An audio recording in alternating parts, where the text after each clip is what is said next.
अस्सलाम वालेकुम क्लास। आज का जो टॉपिक है आपका यूनिट है, वो सेकंड यूनिट है पैथोफिजियोलॉजी सब्जेक्ट में हम पढ़ रहे हैं। जो आज का है कि इन्फ्लेमेशन के बारे में हम पढ़ेंगे और हीलिंग के बारे में पढ़ेंगे कि इन्फ्लेमेशन हमारे साथ क्या चीज़ है और हीलिंग हमारे साथ क्या चीज़ है। किसी को पता है? आप लोगों को मोस्टली पता होगा, कॉमन सी चीज़ें हैं, हम आप लोग तो डेली अपनी ड्यूटीज़ में इसको एनकाउंटर करते हैं।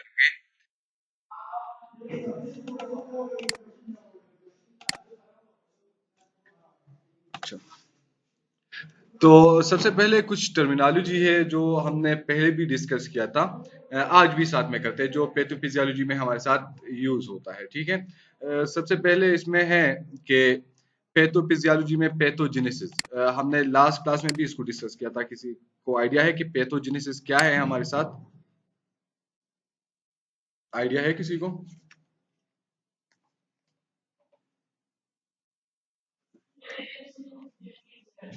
जबरदस्त। अच्छा, तो पैथोजेनेसिस जैसे आपने कहा, एक स्टूडेंट ने, कि जब हमारे साथ डिजीज की डेवलपमेंट होती है उसको हम पैथोजेनेसिस कहते हैं। ठीक है, ये तो हो गई बात। फिर हमको पता है कि जो डिजीज डेवलप होती है वो हमारे साथ स्टेजेस में डेवलप होती है। ठीक है, और इन्फेक्शन भी इसी तरह डिजीज की तरह हमारे साथ होता है, उसकी भी स्टेजेस में हमारे साथ डेवलपमेंट होती है। तो बोथ वो हमारे साथ क्या होता है, उसका पैथोजेनेसिस होता है। अब इसमें तीन स्टेजेस आते हैं। सबसे पहले एक जो है इंक्यूबेशन पीरियड है हमारे साथ, या सिंपली हम इंक्यूबेशन कहते हैं। ये हमारे साथ वो पीरियड होता है डेवलपमेंट ऑफ डिजीज का, कि जब जैसे एक पैथोजन या एक फॉरेन पार्टिकल या कोई इन्वेडर हमारी बॉडी में आ जाता है और वो हमारी बॉडी को इफेक्ट करने लग जाता है, तो इंक्यूबेशन हमारे साथ स्टार्ट हो गया। अब इंक्यूबेशन किस पीरियड को मखसूस हम कहेंगे? इंक्यूबेशन जो है वो जब तक हमारे साथ साइन सिम्टम जैसे ही शुरू हो गए, उतना जो पीरियड होगा उसको हम क्या कहेंगे? इंक्यूबेशन पीरियड हम कहेंगे। आ रही है समझ बात? कि जैसे एक पैथोजन हमारी बॉडी में आ गया, उसने अपना जो है कार्रवाई शुरू कर दी। तो जैसी कार्रवाई शुरू कर दी, अब बंदे को जब साइन सिम्टम जो है नमूदार शुरू हो गए कि यार कोई टेम्परेचर आ गया, या हेडेक हो गया, या बीपी हमारे साथ बढ़ गया, या डाउन हो गए, जब जैसे उस सिम्टम्स होती है उस डिजीज की जैसी शुरू हो जाती है, तो जितना पीरियड वो गुजरता है एक पारिजन बॉडी को हमारी बॉडी में आते हुए, तो उसको हम इंक्यूबेशन कहते हैं। समझ आ रही है बात?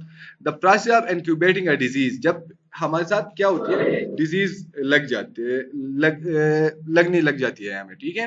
दूसरी जो है हमारे साथ, वो है कन्वोलेसेंस हमारे साथ आता है इसमें, कि हम ये अब किसको कहते हैं, वो जो पूरा टाइम होता है डिजीज का, जब हम एक डिजीज बीमारी से ठीक होते हैं, वो पूरा टाइम जो है वो हम कन्वलेसेंस उसको कहते हैं। ठीक है। जैसे आपकी स्लाइड में लिखा हुआ है, time spend recovering from a illness or medical treatments.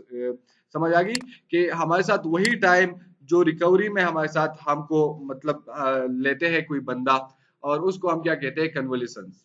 Like for example, एक बीमारी जो है, आज मुझे साइन सिम्टम हो गया और मैंने पीसीआर का टेस्ट दे दिया और मेरा टेस्ट जो है पॉजिटिव आ गया और मुझे कोविड हो गया। ठीक है, कोविड 19 मुझे हो गया। अब मैं कितने टाइम में इस बीमारी से ठीक होता हूं, तो ये पूरा जो टाइम पीरियड है वो हमारे साथ क्या है? कन्वलेसेंस है हमारे साथ।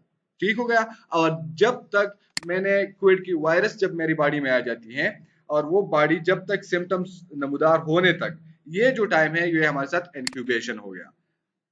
क्लियर है यहां तक? मीरब? अच्छा, क्लियर है, आगे बढ़े? अच्छा, पेतु, अच्छा, जी, कोई क्वेश्चन पूछ रहा है?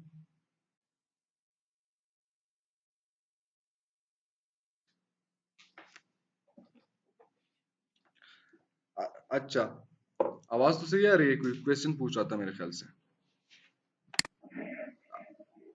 रिपीट कर लूं कौन सा?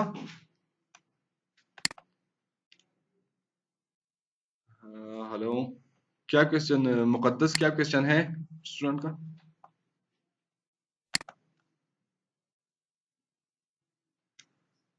जो कोई भी है कमेंट बॉक्स में क्वेश्चन, अच्छा, कमेंट बॉक्स में अपना क्वेश्चन छोड़ दे, वो मीरब या मुकद्दस जो है वो मुझसे पूछ लेंगे। क्वेश्चन अपनी कमेंट बॉक्स में जरा राइट कर ले। अच्छा, पैथोफिजियोलॉजी क्या है, और यहाँ पर हमारे साथ डिफिनीशन लिखा हुआ है, लास्ट क्लास में भी हमने पढ़ा था।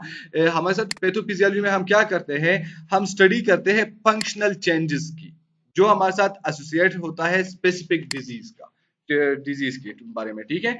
लाइक फॉर एग्जांपल हम अब ये यहाँ पर बात क्या हो रही है, बात यह हो रही है कि पैथोफिजियोलॉजी में हम फंक्शनल चेंजेस को स्टडी करते हैं। अब जिस चीज की फंक्शनल चेंजेस, डिजीज की, ठीक है, कि लाइक फॉर एग्जांपल एक बंदे की लंग्स जो है वो लंग कैंसर हो गया।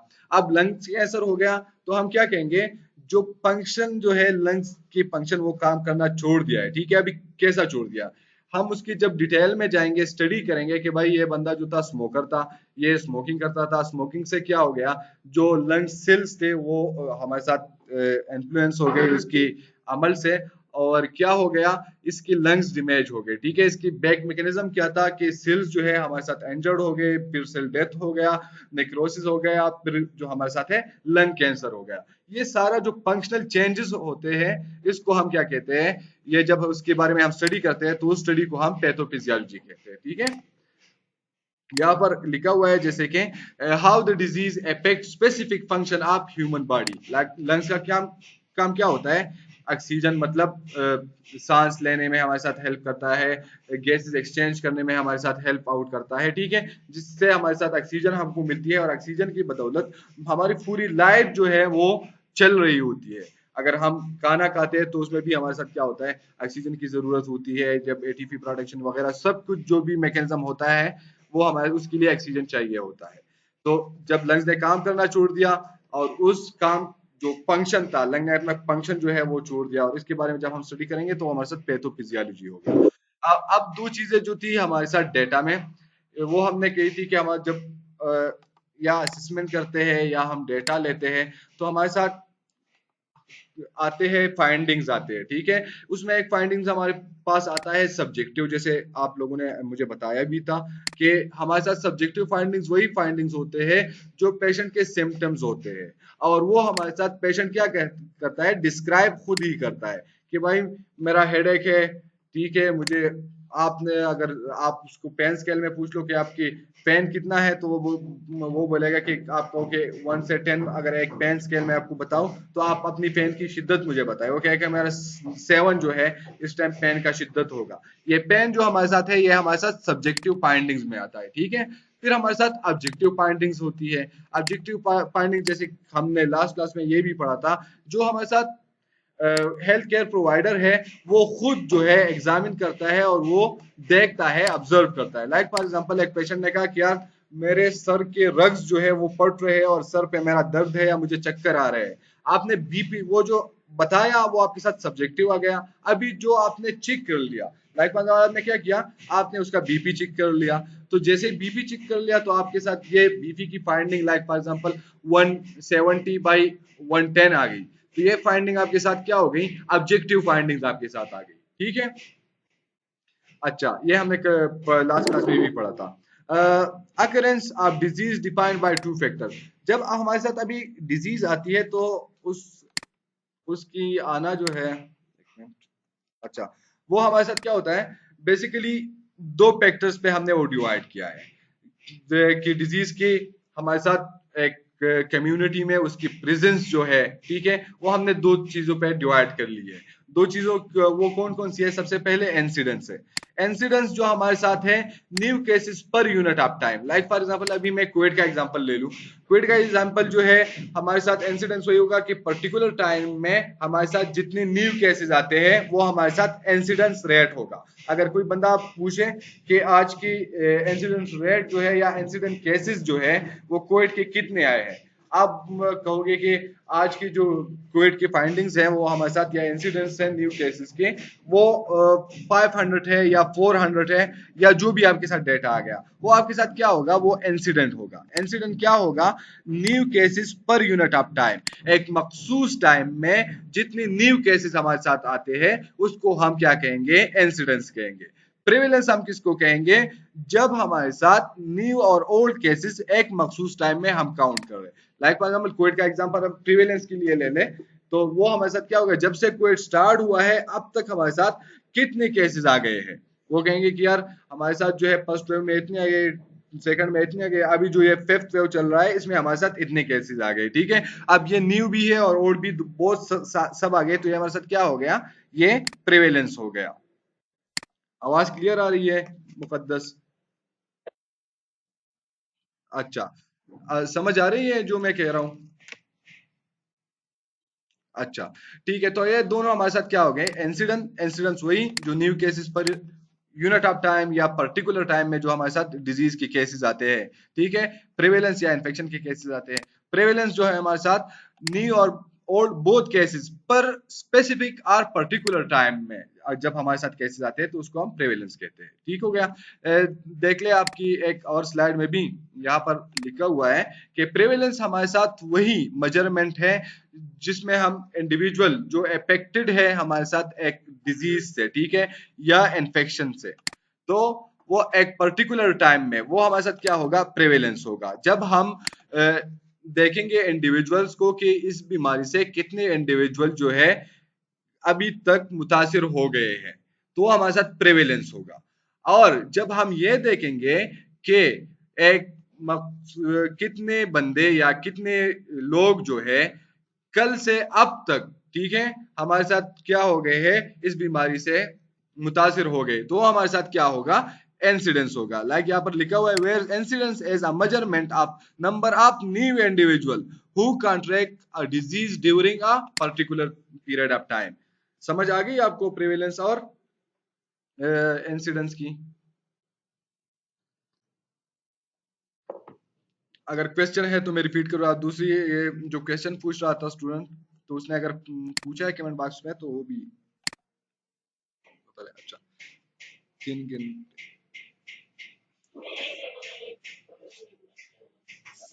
अच्छा लेक्चर रिकॉर्ड हो रहा है, फरीहा मंजूर। अच्छा, अभी तक किसी का क्वेश्चन है कोई? नहीं है, चलो ठीक हो गया, आगे चलते हैं। ठीक है, अब हमारे साथ डिजीज टर्मिनोलॉजीज भी है कि वो हमारे साथ उसमें क्या क्या आता है। सबसे पहले जो है एटियोलॉजी, जैसे हमने कल पढ़ा था, जो काज ऑफ डिजीज होते हैं। मैंने कहा था कि जो भी बीमारी होगी उसका कोई ना कोई वजह या जो काज होगा वो हमारे साथ लाजमी होगा, ठीक है। अब अगर किसी की हमें काज या वजह जो है एक बीमारी की लगने की वो हमें पता नहीं है, तो उसको हम क्या कहेंगे, आइडोपैथिक। इसका यह मतलब नहीं होगा कि इसकी बीमारी की कोई वजह नहीं है या कोई काज नहीं है हमारे साथ, ठीक है। तो अगर हमें नहीं मालूम वो काज तो उसको हम क्या कहेंगे, आइडोपैथिक डिजीज विद अननोन काज। फिर लेट्रोजेनिक हमारे साथ आता है। लेट्रोजेनिक हमारे साथ वो डिजीज होती है या वो कॉम्प्लिकेशन हम कह सकते हैं कि एक ह्यूमन इंटरवेंशन से हो जाए, ठीक है। लाइक फॉर एग्जांपल आप जो है एक पेशेंट की वोन ड्रेसिंग कर रही हो, ठीक है, और आपने एसेप्टिक टेक्निक जो है अप्लाई नहीं किया, आपने कंटेमिनेटेड तरीके से उसका क्या किया, ड्रेसिंग कर ली। अब जब वो उसका जो वूंड है वो आपके साथ और ज्यादा खराब हो जाए और आपको पता चला कि यहाँ पर अभी इन्फेक्शन हो गया, ठीक है, तो ये इन्फेक्शन किस वजह से हो गया, आपने कंटेमिनेटेड तरीके से क्या किया, उसकी ड्रेसिंग कर ली। तो ये जो आप अभी उस इन्फेक्शन को आप क्या कहोगे, लेट्रोजेनिक कहोगे। या कोई बीमारी आप कह सकते हो कि आपने कोई ऐसी मिस डोज दे दी, या जो है जो हमारे साथ पेशेंट जिसे एलर्जिक था किसी ड्रग से, आपने वो दे दिया और उसकी वजह से एक मखसूस इन्फेक्शन या बीमारी जो काज हो जाए, तो हम उसको क्या कहेंगे, लेट्रोजेनिक। ये लफ्ज जो है न्यू है, लास्ट वाली क्लास में हमने नहीं पढ़ा था, ठीक है। तो लेट्रोजेनिक हमारे साथ कौन सी बीमारियां होती, हाँ, कौन से होते हैं, वही होते हैं जिसको हम क्या करते हैं, जो एक सॉरी जिस जो ह्यूमन इंटरवेंशन की वजह से लग जाती है हमें, ठीक हो गया। कंजेनिटल जो है हमने कहा था कि वही बीमारी जो हमारे साथ एट बर्थ जो है वो प्रेजेंट होती है, या प्रेगनेंसी के दौरान जो है बच्चे को हो जाती है, या और ये पैदाइश के बाद भी हमें हो सकता है कि पता चल जाए। लेकिन कब हुई, जब हमारे साथ जो प्रेगनेंसी की टाइम चल रहा था तो उसमें डिजीज हमारे साथ हो गई, तो वो हमारे साथ कंजेनिटल हो गया, ठीक है। अब रिमिशन है हमारे साथ। आप जैसे ये रिमिशन कोई बंदा जानता है तो प्लीज मुझे बता दे कि रिमिशन क्या है या हम किसे कहते हैं।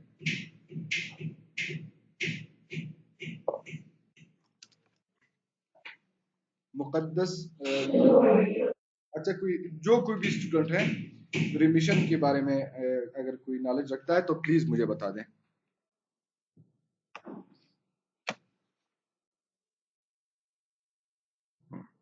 एनीवन? आवाज तो सही आ रही है ना आप लोगों को? अच्छा, सलमा नाहिद मेरे स्क्रीन के सामने है। आपको पता है रिमिशन के बारे में सलमा? अच्छा, जहरा जमाल। अच्छा ठीक है। रिमिशन के नाम से आपने कंफ्यूज नहीं होना। जैसे नाम है आपको, इससे आपको लग रहा होगा कि ये एक बीमारी हमको दोबारा लगने को रिमिशन कहता है। ठीक है, लेकिन ऐसा बिल्कुल भी नहीं है। ठीक है, ऐसा क्या है? ऐसा बिल्कुल भी नहीं है। रिमिशन हम उसको नहीं कहते। आप अपनी स्लाइड में देखें, लिखा हुआ है ये वही पीरियड है when a sign and symptom of disease abates. Abates का मतलब क्या है? जब उसकी फॉल डाउन हमारे साथ शुरू हो जाती है, जो साइन सिम्टम्स है उसकी शिद्दत में हमारे साथ कमी जो है वो हमें महसूस होने लगती है, तो ये हमारे साथ रिमिशन स्टार्ट हो जाता है। ठीक है, जब डाउनफॉल होता है कि डिजीज थी। जी, अच्छा, मैंने कहा था कि रिमिशन के नाम से आपने कंफ्यूज नहीं होना। ठीक है, आपको लग रहा होगा कि इस रिमिशन का मतलब है कि डिजीज हमको दोबारा लग गई। ठीक है, लेकिन ऐसा नहीं है। रिमिशन का मतलब यह है कि जब साइन सिम्टम एक डिजीज की वो अभी भी कट रही है। हेलो? अब अच्छा, अभी अभी सही है। अच्छा ठीक है, मैं दोबारा कह देता हूँ। रिमिशन, मैंने कहा कि रिमिशन जो है, आपने इस नाम से कंफ्यूज नहीं होना। आप लोगों को लग रहा होगा कि रिमिशन हमारे साथ क्या है, एक डिजीज हमको दोबारा हो गई, लेकिन ऐसा नहीं है। रिमिशन हम जो है उस पीरियड को कहते हैं जिसमें हमारे साथ जो साइन सिम्टम्स होते हैं डिजीज के, वो उसकी शिद्दत में कमी आना शुरू हो जाए, तो उस पीरियड को हम क्या कहेंगे? रिमिशन हो गए, कि भाई डिजीज की रिमिशन स्टार्ट हो गई। डिजीज की रिमिशन क्या थी? साइन सिम्टम जो है वो हमारे साथ डाउन आना शुरू हो गए, बंदा जो है वो हेल्थी होने जा रहा है, डिजीज जो है वो ट्रीट हो रही है हमारे साथ। ठीक हो गया? जी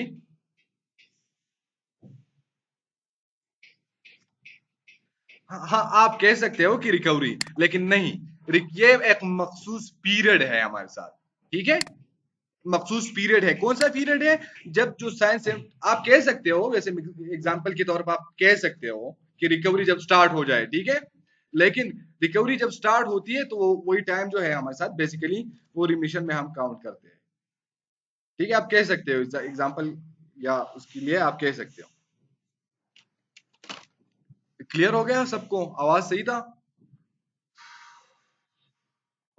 अ- अच्छा, तो कन्वोल्यूशंस के बारे में हमने पहले स्लाइड में भी पढ़ा था कि हमारे साथ क्या है। काइंडली आप टाइम पे आया करें। अच्छा, कि हमारे साथ कन्वोल्यूशन वो है जो the time spend recovering from illness और मेडिकल ट्रीटमेंट। ठीक है, इसको हम एक काम करेंगे, जो क्लास को अटेंड नहीं कर सकते, हम एक स्पेसिफिक टाइम रखेंगे इंशाल्लाह अपनी अगली क्लास में। तो वो फिर क्लास में बिल्कुल भी ना आए। वो इंशाल्लाह ऑनलाइन जो हमारा लेक्चर रिकॉर्ड होता है फिर यूट्यूब पे वो अटेंड कर लेंगे। ठीक है, क्योंकि बार बार जो है इंटरप्शन होती है।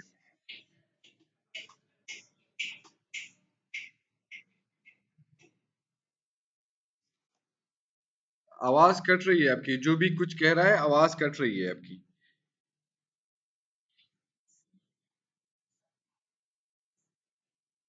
जी हाँ, ये आप सर उबैद से डिस्कस कर लेना, या वो मैनेजमेंट सर देख रहा है, मैं तो सिर्फ क्लास ले रहा हूँ। तो काइंडली वो मैनेजमेंट की बात है तो वो सर उबैद के साथ काइंडली डिस्कस कीजिएगा।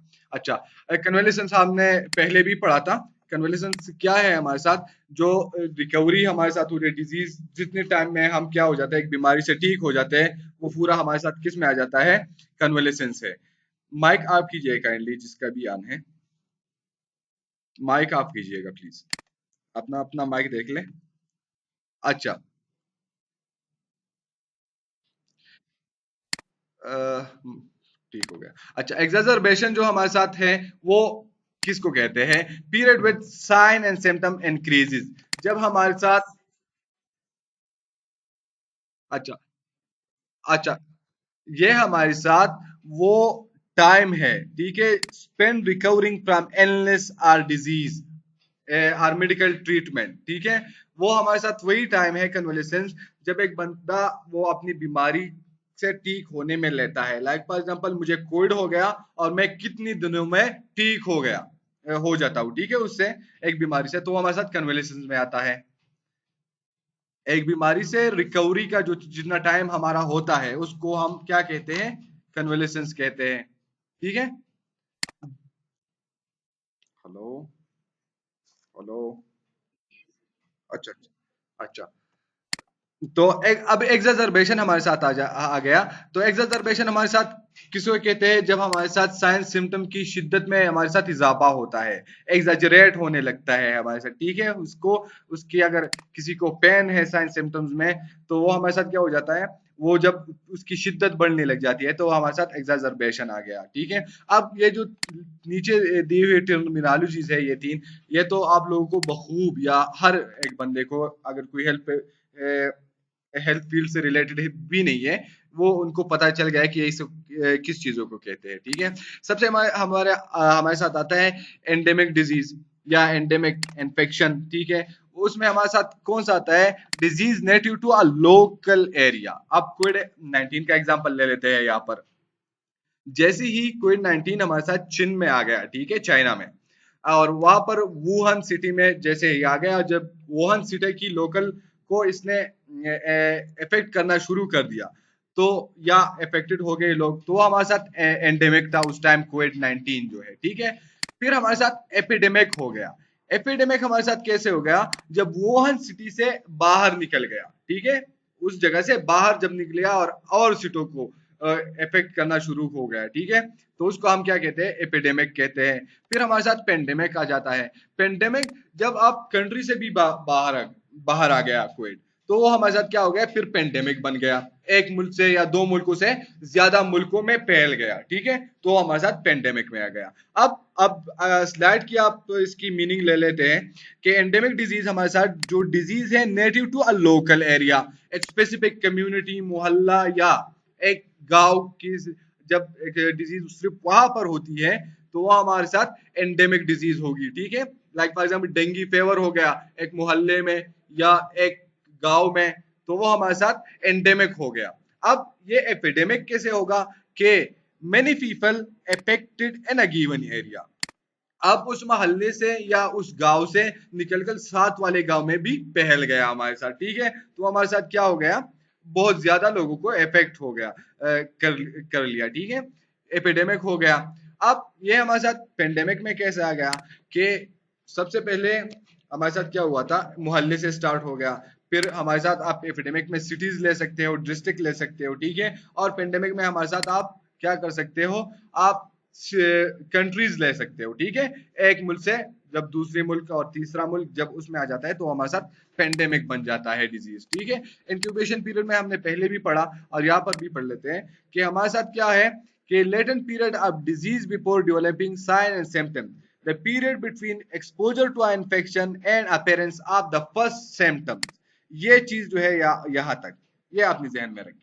The period between exposure to an infection and the appearance of first symptom, जब हमारे साथ एक इन्फेक्टिव एजेंट हमारी बॉडी में आ जाता है और वो अपना अमल करना शुरू कर जाता है, और जब तक हमें पहला जो है सिम्टम्स नमूदार हो जाए, तो जितना टाइम हमारे साथ होगा या जितना पीरियड वही होगा, वो हमारे साथ incubation period of that specific disease हम उसको कहेंगे। ठीक हो गया यहाँ तक? अच्छा, आगे जाते हैं हम प्रोग्नोसिस के बारे में। प्रोग्नोसिस को अभी हमने जो पिछली क्लास में थोड़ा सा डिस्कस किया था कि प्रोग्नोसिस हमारे साथ क्या है।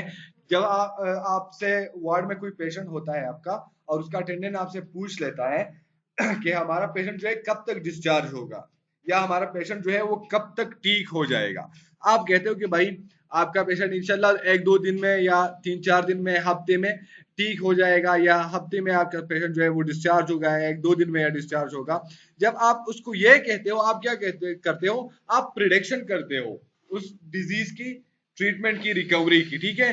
तो जब हम उस प्रिडिक्शन को हम क्या कहते हैं, प्रोग्नोसिस कहते हैं, कि आप प्रोबेबिलिटी कहते हो एक डिजीज की, ठीक है। और ये आपको कैसे पता चलती है, ये आपको पैथोफिजियोलॉजी की वजह से आपको, आप प्रोग्नोसिस का सही अंदाजा लगा सकते हो, ठीक है। कि आप इन्वेस्टिगेशन उसकी देख लो, ये सारी चीजें जो है आप देख लो, तो या आप उससे अंदाजा लगा सकते हो। तो आप जब प्रिडिक्शन करते हो रिकवरी के बारे में, या प्रोबेबिलिटी पेश करते हो डिजीज की रिकवरी के बारे में, तो उसको हम क्या कहते हैं, प्रोग्नोसिस। प्रोग्नोसिस क्या हो गया, प्रोग्नोसिस ये हो गया कि भाई एक बंदा जो है वो एक डिजीज से कितने टाइम में ठीक होगा, ठीक है। एक प्रिडिक्शन है, आप अंदाजा लगा रहे हो, तो वो हमारे साथ प्रोग्नोसिस आ गया। अब ये दो लफ्ज जो है इसमें भी लोग कंफ्यूज हो जाते हैं।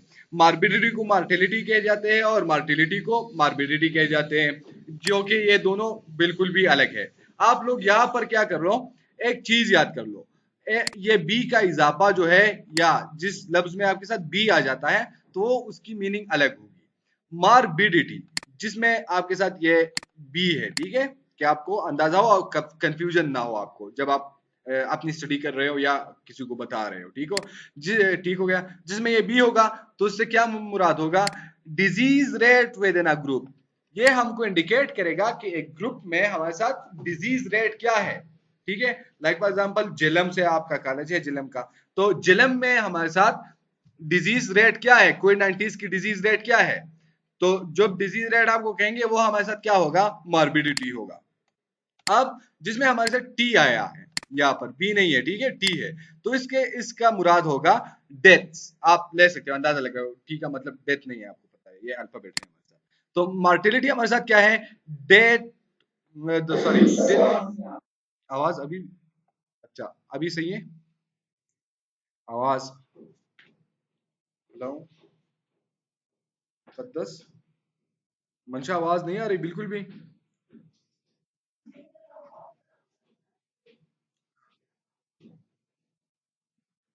अच्छा, ये सिग्नल का मसला होगा, कनेक्टिविटी का, सिग्नल ड्रॉप हो, पता नहीं क्या होगा, ठीक है, सिग्नल का इशू होगा। जब आपका आवाज आपको आवाज नहीं आता, तो काइंडली मुझे स्टॉप किया करें। आप आपने मॉर्बिडिटी समझ गए, या मैं रिपीट कर लूं मॉर्बिडिटी।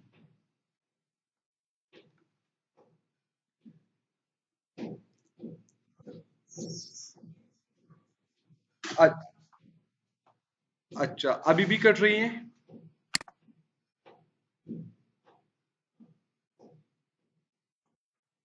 अच्छा, अच्छा ठीक है। मार्टिलिटी के बारे में हमारे साथ क्या होगा, मार्टिलिटी हम किसको कहेंगे, death rate with in a group, कि भाई जिलम में कोविड 19 के से कितने अमवात हो रहे हैं, तो जो अमवात हो रहे हैं उसका मतलब होगा मार्टिलिटी अंग्रेजी में, ठीक है।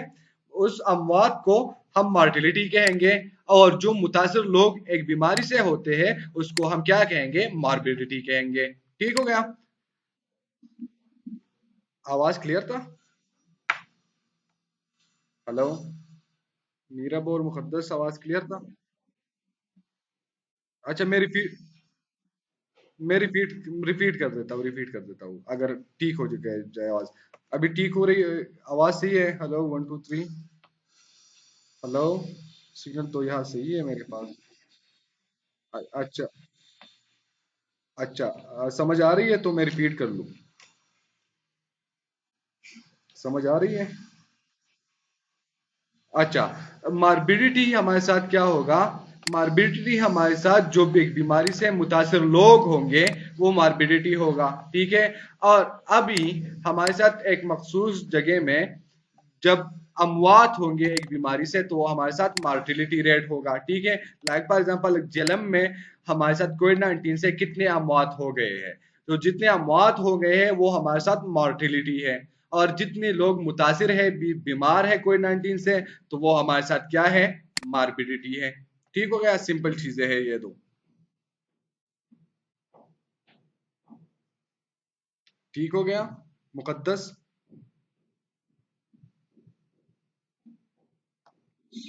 क्लियर हो गया, आवाज सही था।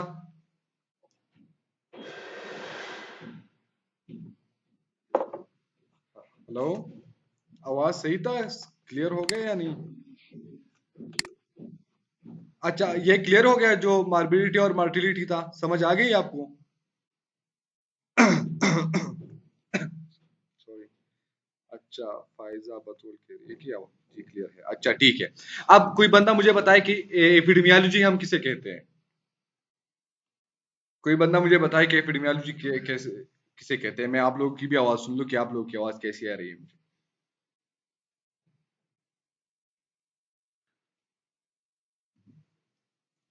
मुकद्दस, मीरब, फाइजा, इरम अशरफ, सलमा नाहिद। अच्छा, एपिडेमियोलॉजी हम किसे कहते हैं? कौन से सब्जेक्ट को हम एपिडेमियोलॉजी कहते हैं?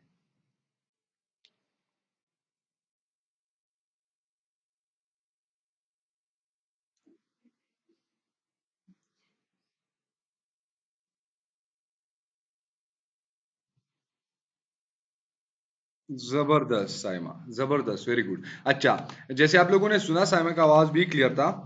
तो एपिडेमियोलॉजी, यहाँ आपकी स्लाइड में क्या लिखा हुआ है साइमा? लिखा हुआ है कि how the disease occur and spread through an area.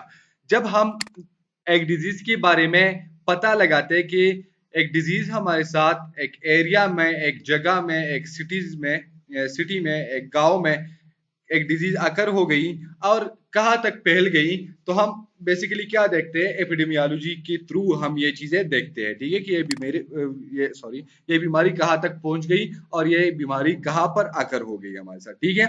यहाँ पर एपिडेमियोलॉजी की डिफिनीशन आप देख लो कि एपिडेमियोलॉजी हमारे साथ ब्रांच ऑफ मेडिसिन है, जैसे और ब्रांच है मेडिसिन के, ठीक है, जिसमें हम क्या करते हैं? हम देखते हैं इंसिडेंस, देखते हैं इंसिडेंस। आपने हमने पहले स्लाइड में पढ़ा कि इंसिडेंट हमारे साथ क्या होता है। इंसिडेंट हमारे साथ क्या होता है? कोई बंदा बताए, पहले स्लाइड में हमने पढ़ा था।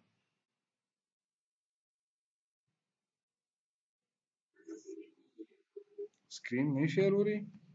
अच्छा, क्वेश्चन तो समझ आ रही है ना? वो मुझे बताए, मैं स्क्रीन का देखते हो। यहाँ पर तो हो रही है।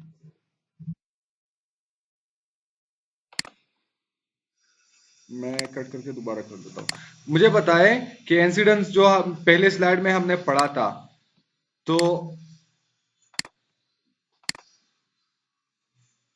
इंसिडेंट्स हम किसे कहते हैं? ये देखे, यहाँ पर हमने पढ़ा था,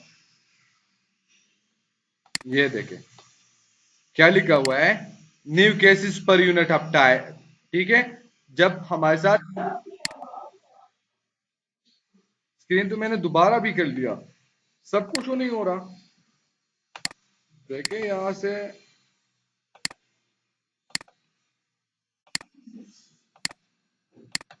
मसला क्या है?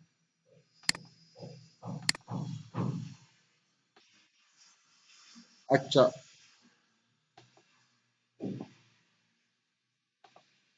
अच्छा, एपिडेमियोलॉजी के बारे में हम पढ़ रहे थे कि हमारे साथ मेडिसिन का वो ब्रांच है जिसमें हम क्या कहते हैं, एक डिजीज की इंसिडेंस देखते हैं कि डिस्ट्रीब्यूशन देखते हैं उसकी डिजीज की, और possible control of disease and other factor relating to health हम उसमें स्टडी करते हैं, ठीक है। इंसिडेंस आप लोगों को हमने पहले स्लाइड में पढ़ा था कि न्यू केसेस हमारे साथ एक पर्टिकुलर टाइम में जब आ जाते हैं तो हमारे साथ इंसिडेंस होता है। तो एपिडेमियोलॉजी में हम क्या करते हैं? डिजीज के इंसिडेंस देखते हैं, फिर डिजीज की डिस्ट्रीब्यूशन देखते हैं कि स्प्रेड कितना हो गया कम्युनिटी में, एक इलाके में, एक सिटीज में, एक प्रोविंस में, कंट्रीज में, डिस्ट्रीब्यूट स्प्रेड कैसे हो रही है ये डिजीज, ठीक है, या इन्फेक्शन।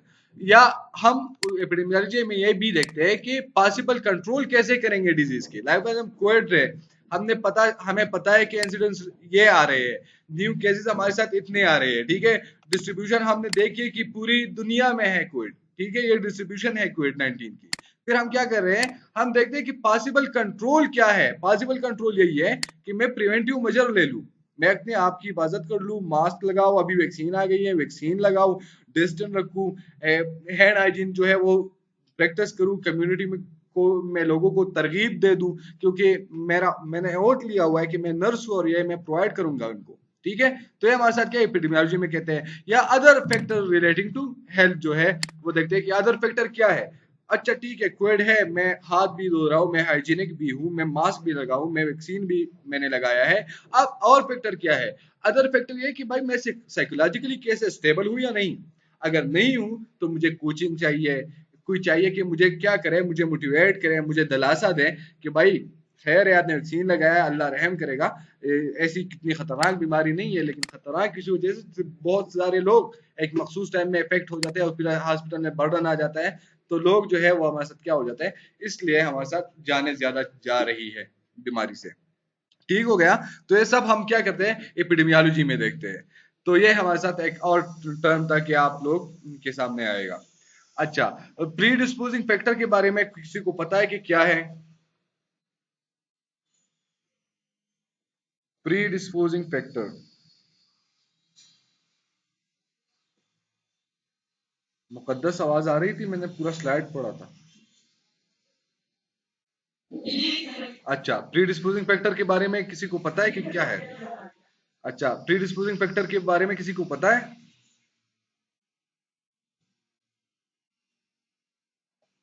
साथ में लिखा भी हुआ है, रेस्पेक्टर को तो जानते हो ना? सबसे मोस्ट कॉमन रिस्क फैक्टर जो है सिगरेट स्मोकिंग, कि हर डिजीज में या हर इन्फेक्शन में आप कह सकते हो कि यार बस अगर नहीं पता कुछ तो रिस्क फैक्टर में क्या करो, सिगरेट स्मोकिंग डाल दो। ठीक है। तो प्रीडिस्पोजिंग फैक्टर हमारे साथ वही है कि अभी बीमारी आपको है नहीं, लेकिन उसकी वजह से आपको बीमारी हो सकती है, जिसको आप रिस्क फैक्टर भी कह सकते हो। ठीक है। तो उसमें सबसे पहले हमारे साथ एज आ गया, आ जाता है। ठीक है। एज में हमारे साथ क्या है, जो यंग लोग हैं, ठीक है, वो हमारे साथ एक्सीडेंट्स को ज्यादा प्रोन हो जाते हैं, क्योंकि जो यंग आप टीन एजर ले सकते हो कि हार्मोन्स की अनस्टेबिलिटी बहुत ज्यादा हो जाती है उसमें, तो उसकी वजह से वो हाइपर एक्टिव भी होते हैं। तो अगर बाइक ले ले तो एक व्हील पे वो चला लेते हैं की कोशिश करते हैं, तो प्रोन हो जाते हैं एक्सीडेंट में। या कार में जो है वो स्पीड करने की कोशिश करते हैं, तो एक्सीडेंट के लिए ज्यादा प्रोन होते हैं हमारे साथ यंग एज वाले। ठीक है। अच्छा, जो getting disease such as diabetes, heart disease and certain cancer increase with age. अब जो हमारे साथ एजेड लोग हैं, आप लोगों ने को पता होगा, आप अपने पेशेंट देखते होंगे, जो एजेड लोग हैं उसमें हमारे साथ डायबिटीज होते हैं, हार्ट डिजीज होते हैं, कैंसर हमारे साथ ज्यादातर होते हैं। ठीक है। और ये सब चीजें हमारे साथ एज के साथ भी आ जाती है। तो ये हमारे साथ ये भी प्रीडिस्पोजिंग फैक्टर है। ठीक है। वेरी ओल्ड एज जो है वो हमारे साथ ड्रग इंटरेक्शन के लिए प्रोन होते हैं। ड्रग इंटरेक्शन हम किस चीज को कहते हैं? ड्रग इंटरेक्शन क्या है? ड्रग इंटरेक्शन क्या है? डेली बेसिस में आप लोग इसको डील करते हो, ड्रग इंटरेक्शन। आवाज तो सही आ रही है ना मुकद्दस और मीरब? आवाज सही आ रही है यार, क्या मसला है आज? हाँ जी जी।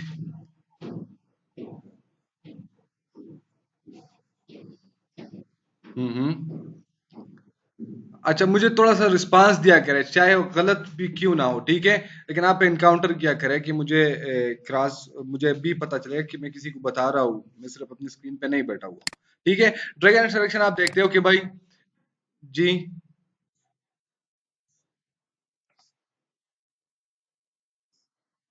हाँ।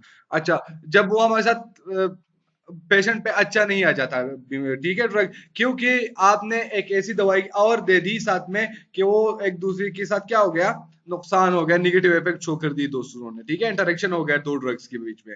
आप डेली बेसिस में किसी को ड्रग देते हो तो आप कहते हो कि भाई ये दवाई लो, लेकिन इस खाने के साथ आपने ये नहीं खानी। ठीक है। या इस ये दवाई लो, या इसके साथ आपने वो दवाई नहीं लेनी। ठीक है। तो ये हमारे साथ क्या है, बेसिकली ड्रग इंटरेक्शन है। तो वो ओल्ड एज जो है, इन लोगों में ड्रग इंटरेक्शन भी एज के साथ कॉमन होता है, और ये हमारे साथ प्री डिस्पोजिंग फैक्टर भी है।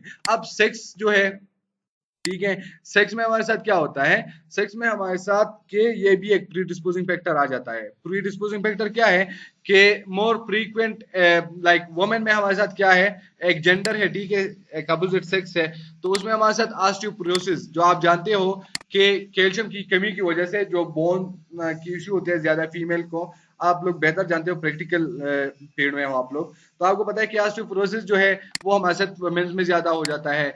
जैसे हमारे साथ गाउट हो गया, ये मेल मेल में ज्यादा हो जाता है में बीमारी, ठीक है। या पार्किंसन डिजीज हमारे साथ जो नर्व डिजीज है हमारे साथ, तो भी मेल में हमारे साथ एज कम्पेयर टू फीमेल ज्यादा होती है। तो ये हमारे साथ सेक्स वाइज भी वेरी करती है, ठीक है। क्या करती हैं?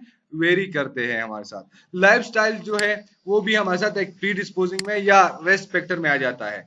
ऑक्यूपेशन लाइक फॉर एग्जांपल एक लेबर है, एक फैक्ट्री में काम करता है, ठीक है। उस फैक्ट्री में हमारे साथ क्या है, केमिकल है या वटेवर जो भी है, और उसकी वजह से क्या होता है, वो बहुत ज्यादा रिस्क पे होता है। लाइक आप देखो मार्वल कंपनीज में, तो वो डस्ट, मार्वल की डस्ट की वजह से कैंसर का की ज्यादा प्रोन होते हैं वो लोग, ठीक है। या आप और लेबर्स ले सकते हो, ठीक है, कि उसकी लाइफ जो है बहुत ज्यादा, बहुत ऊपर ऊपर जगह या कंस्ट्रक्शन करते हैं, तो फाल जो है उसकी भी रिस्क पे होते हैं कि भाई गिर जाएगा बंदा, ठीक है। तो ऑक्यूपेशन भी हमारे साथ क्या है, एक लाइफस्टाइल प्री डिस्पोजिंग फैक्टर है। स्मोकिंग आपने ले लिया कि सब ज्यादा से चीजों में कॉमन हो जाता है। एक्सेसिव अल्कोहल जो है वो आपको पता है कि हमारे साथ क्या प्री डिस्पोजिंग फैक्टर है। पुअर न्यूट्रिशन, अब ये चीज जो है हम बहुत ज्यादा हमारी कम्युनिटी जो है इस चीज के शिकार हो रही है, ठीक है। क्योंकि ज्यादातर आप वर्किंग वुमेन हो, तो ज्यादातर आप लोग अपने घर में खाना नहीं बनाते, क्योंकि आप जॉब करते हो, उसके साथ अपने बच्चों को देखते हो, तो आप ज्यादा क्या जंक फूड खाते हो, पिज्जा ऑर्डर कर लिया, बर्गर शर्गर खा लिया, शोरमा खा लिया, या और चीजें जो है वो कर रहे हो। तो ये आपके साथ बैलेंस डाइट नहीं होता। तो आपने बैलेंस डाइट का भी ख्याल रखना है। और हमारी जो पूरी सोसाइटी है आज तक इस क्राइसिस से जा रही है कि बैलेंस डाइट हम नहीं कर रहे। तो पुअर न्यूट्रिशन जो लाइफस्टाइल में हमारे साथ भी एक प्रीडिस्पोजिंग फैक्टर आ जाता है, ठीक है। अब सिडेंटरी एक्टिविटीज है। सिडेंटरी एक्टिविटीज यह है कि भाई आप जॉब जाते हो, वहां पर आप ड्यूटी करते हो और फिर आ जाते हो घर में, लेट जाते हो, ठीक है। कोई और एक्स्ट्रा एक्सरसाइज या मेडिटेशन या कुछ ऐसी चीजें नहीं करते जो आपके लिए हेल्थ के लिए बेहतर हो, ठीक है। या आप ऐसी सेडेंटरी एक्टिविटीज में नहीं जाते जो आप वेट गेन जो है आप कर रहे हो और आप इग्नोर कर रहे हो, क्योंकि आप ये एक्टिविटीज नहीं है, ठीक है। तो ये चीजें जो है वो आपके साथ प्री डिस्पोजिंग फैक्टर में आ जाता है। अब एनवायरनमेंट भी हमारे साथ क्या है, आ जाता है प्री डिस्पोजिंग फैक्टर में। जैसे आपको पता है कि एयर पोल्यूशन है, वाटर पोल्यूशन है, अब पुअर लिविंग कंडीशन है। एक बंदा जो है क्या कहते हैं आप लोग उर्दू में उसे, जो ज्यादातर माइग्रेटेड लोग हैं हमारे साथ, लाइक अफगानी यहाँ पर है या कराची में लोग हैं, वो कच्ची आबादियों में जो रहने वाले लोग हैं, पुअर लिविंग कंडीशन, ठीक है। एक्सेसिव नॉइज जो है, ठीक है। हाँ, अच्छा, आप नॉइज का भी आपने ख्याल रखना है कि गवर्नमेंट हॉस्पिटल में हम इस चीज को बहुत ज्यादा इग्नोर करते हैं कि वार्ड में अगर रात की 3 भी बजे है तो इतना शोर होगा कि वो पेशेंट क्या, जो अटेंडेंट है या जो हेल्थ केयर प्रोवाइडर है, डॉक्टर है, नर्स है, जो भी है, वो सब बहुत ज्यादा डिस्टर्ब होते हैं। तो आप लोग अच्छे अच्छे रैंक पे माशाल्लाह से काम कर रहे हो हॉस्पिटल साइड में, तो आपने क्या करना है, इस चीज को मेक श्योर करना है कि भाई वार्ड में सिर्फ एक अटेंडेंट एक टाइम पे आपने अलाउ करना है। खैर, अगर ये गवर्नमेंट हॉस्पिटल है, हमने ये रूल्स जो है इम्प्लीमेंट करने हैं। अगर हम नहीं करेंगे तो हमारी जो पेशेंट है उसकी हेल्थ जो है वो कैसे ठीक होगी। तो काइंडली जो भी गवर्नमेंट हॉस्पिटल में है, इस चीज को हम अहमियत नहीं देते, और ये बहुत अहम चीज है हमारे पेशेंट की हेल्थ के लिए, ठीक है। तो काइंडली इसको भी आप लोग भी जहन में रख लें, और आपकी जो सबऑर्डिनेट है उनसे ये चीजें फॉलो किया करें। क्रॉनिक साइकोलॉजिकल स्ट्रेस है हमारे साथ, ठीक है। जॉब लॉस की वजह से हो गया, कोविड की टेंशन की वजह से हो गया, या कोई रिलेशनशिप की वजह से हो गया, डिवोर्स या जो है ब्रेकअप वगैरह, जिस चीज से भी हो गया, ठीक है। तो आपके साथ वो स्ट्रेस ज्यादा हो गया, या आपने कोई ऐसा वाकया हो गया है आपकी लाइफ में जो आपसे भूला नहीं जा रहा, ठीक है, उसकी वजह से अगर ये भी एनवायरमेंटल फैक्टर में आता है हमारे साथ, तो ये भी प्री डिस्पोजिंग फैक्टर है। हेरिडिटी हमारे साथ जो है वो भी आ जाती है, ठीक है। अब हेरिडिटी में आपको पता है कि क्या है। Heredity deals with genetic and predisposing inheritance. जो हमारे साथ आबा और अजदाद जो है, या अम्मी अब्बू जो है, एक माँ बाप से एक बच्चे को एक डिजीज आ जाती है, एक बाप को एक बीमारी है तो उसके बच्चे में होती है, तो उसको हम हेरिडिटी कहते हैं कि हेरिडिटी की वजह से उसको ये बीमारी है, ठीक है। या ये हेरिडिटी क्राइसिस है इस फैमिली के, या कोई अम्मी को वगैरह जो भी है। अच्छा, जेनेटिक प्रीडिस्पोजिंग जो है सर्टन टाइप ऑफ एनवायरमेंटल हमारे साथ उसमें मेंटल रिटार्डेशन, लंग कैंसर वगैरह आ जाता है। अब यहाँ हेरिडिटी आपको है पता, लेकिन यहाँ पर आपने क्या करना है कि हमारे साथ सर्टन टाइप ऑफ एनवायरमेंट भी इसके साथ क्या हो जाता है, रिलेटेड हो जाते हैं। जैसे कि एक बंदा है, उसका उसका जो है अब्बू जो था वो ड्रग एडिक्ट था, उसका दादा ड्रग एडिक्ट था, उसका फिर अब्बू ड्रग एडिक्ट हो गया, तो उसके अब्बू के मसले थे, ठीक है। अब अब्बू के मसले थे और फिर उसका बेटा हो गया। जब उसका बेटा हो गया तो उसमें भी ये चीज आ गई, क्या आ गई कि भाई वो मेंटली क्या है, वो आपके साथ ठीक नहीं है, उसकी मेमोरी इतनी स्ट्रांग नहीं है, आईक्यू बिल्कुल लो है। तो ये आपके साथ अभी ये आईक्यू तो लो है, और वहां पर क्या हो रहा है, वो एक ड्रग एडिक्ट का बेटा है और उसको वो सही से ट्रीट भी नहीं कर रहा, तो एक खुद जो है रिस्क पे है साइकोलॉजिकल कॉम्प्लिकेशन की, और ये खुद जो एनवायरनमेंट उसको मिल रहा है वो भी बहुत ज्यादा बुरा है, तो फिर उससे बदतर होते जा रहे होते हैं फिर हमारे साथ, ठीक है। समझ आ रही है आपको मेरी? मुझे सिर्फ एक फिक्र है कि मैं मेरी अच्छा हेरिडिटी मैं सारा रिपीट कर लूं, मैंने इस पे थोड़ा ज्यादा टाइम ले लिया। अच्छा, हेरिडिटी हमारे साथ वो प्रीडिस्पोजिंग फैक्टर होता है कि जो पेरेंट्स से बच्चों में आ जाती है, ठीक है।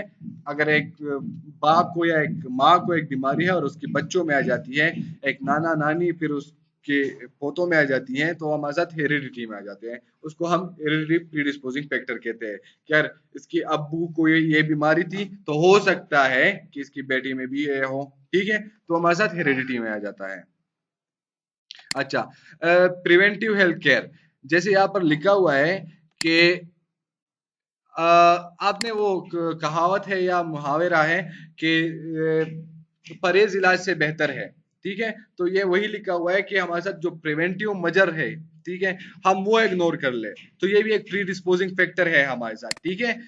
प्रीडिस्पोजिंग फैक्टर क्या है कि भाई मैं चेन स्मोकर हूँ, हर टाइम जो है मैं सिगरेट पीता रहता हूँ, और मैंने क्या किया है, मैंने प्रिवेंटिव हेल्थ केयर को इग्नोर किया हुआ है, तो फिर लाजमी है कि मुझे क्या होगा, मुझे बीमारी होगी, मुझे लंग्स की कॉम्प्लिकेशन होंगे, मेरा स्टेमिना जो है हाइकिंग ट्रैकिंग पहाड़ में चढ़ने इसका नहीं होगा, मैं प्रैक्टिकल गेम्स में जो है वो सही नहीं होऊंगा, या और भी मेरे साथ हेल्थ रिलेटेड इशू होंगे, ठीक है।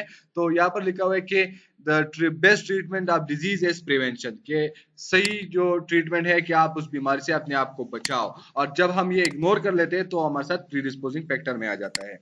Dealing with alternating risk factor can be change, ठीक है। हम क्या करते हैं बेसिकली प्रिवेंटिव मेजर में, जिस चीज से हमें नुकसान हो वो हम क्या करते हैं, इग्नोर करते हैं, क्या करते हैं, इग्नोर करते हैं उस चीजों को। अच्छा, यहां तक समझ आ गई? अच्छा, मैं अभी वीडियो लेक्चर यहाँ पर स्टार्ट करता हूँ, और आप लोगों का जो भी क्वेश्चन है तो थोड़ा सा हम इस पे और डिस्कशन करेंगे, क्योंकि आज का क्लास बहुत ज़्यादा डिस्टर्बेंस था इंटरनेट की वजह से। तो होमोस्टेसिस और ये यूनिट जो है इंशाल्लाह नेक्स्ट क्लास में हम इसको कंटिन्यू करेंगे, ठीक है।